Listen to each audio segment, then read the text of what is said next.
बहुत समय पहले उज्जैन नगरी का राज्य समृद्धि, वैभव और संस्कृति से चमक रहा था। राजा विक्रमादित्य अपने न्याय, पराक्रम और ज्ञान के लिए जगत में विख्यात थे।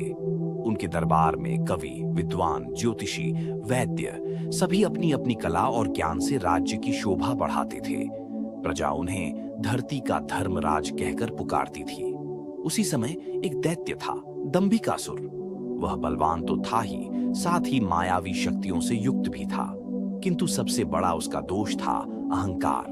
वह हमेशा संतों और तपस्वियों को अपने जाल में फंसाकर उनका तप नष्ट कर देता। धीरे धीरे उसका अभिमान इतना बढ़ गया कि उसने सोचा, यदि इस धरती पर मेरा मुकाबला कोई कर सकता है तो वह केवल विक्रमादित्य है। यदि मैं उसे गुत्थियों में उलझाकर हरा दूं तो संसार मान लेगा कि मेरी विद्या और बुद्धि सबसे श्रेष्ठ है। एक दिन दंभिकासुर विक्रमादित्य के राज दरबार में प्रकट हुआ। दरबारियों ने उसके विशालकाय रूप और अग्नि जैसी आंखों को देखकर भय से सिर झुका लिए। वह गरजते हुए बोला, राजन, मैंने सुना है कि आप संसार के सबसे न्यायप्रिय और बुद्धिमान शासक हैं, पर मैं दंभिकासुर हूं, विद्या और शक्ति का स्वामी। यदि आप सचमुच उतने महान हैं जितनी आपकी कीर्ति है, तो मेरी 7 गुत्थियों का उत्तर दीजिए।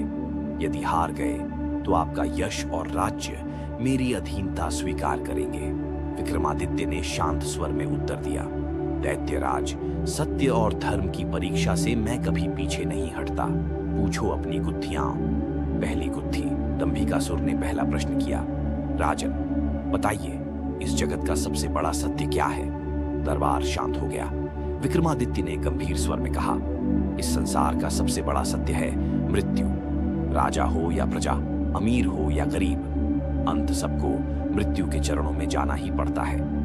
यही शाश्वत सत्य है। दैत्य हतप्रभ रह गया। दूसरी गुत्थी, दंभिकासुर बोला, ठीक है, अब बताइए, संसार का सबसे कठिन कार्य कौन सा है? विक्रमादित्य मुस्कुराए और बोले, अपने मन को वश में करना। शत्रु को हराना आसान है, पर जो व्यक्ति अपने मन को जीत लेता है वही सबसे महान विजेता है। तीसरी गुत्थी। अब दंभिकासुर ने तीसरा प्रश्न पूछा, राजन, इस धरती पर सबसे बड़ा धर्म किसे कहोगे? विक्रमादित्य बोले, धर्म अनेक हैं, पर सबसे बड़ा धर्म है परहित। यदि तुम्हारे कर्म से किसी का कल्याण हो तो वही सबसे सच्चा धर्म है। शास्त्र और यज्ञ तभी सार्थक हैं जब उनमें करुणा और सेवा हो। चौथी गुत्थी, दैत्य ने पूछा, मनुष्य का सबसे बड़ा शत्रु कौन है?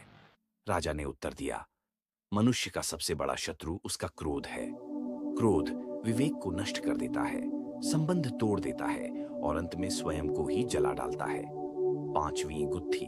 अब दंभिकासुर बोला, धन, सोना, रत्न, वैभव, इनमें सबसे बड़ी संपत्ति क्या है? विक्रमादित्य ने उत्तर दिया, संतोष ही सबसे बड़ी संपत्ति है। जिसे संतोष मिल गया उसके पास सुख का भंडार है।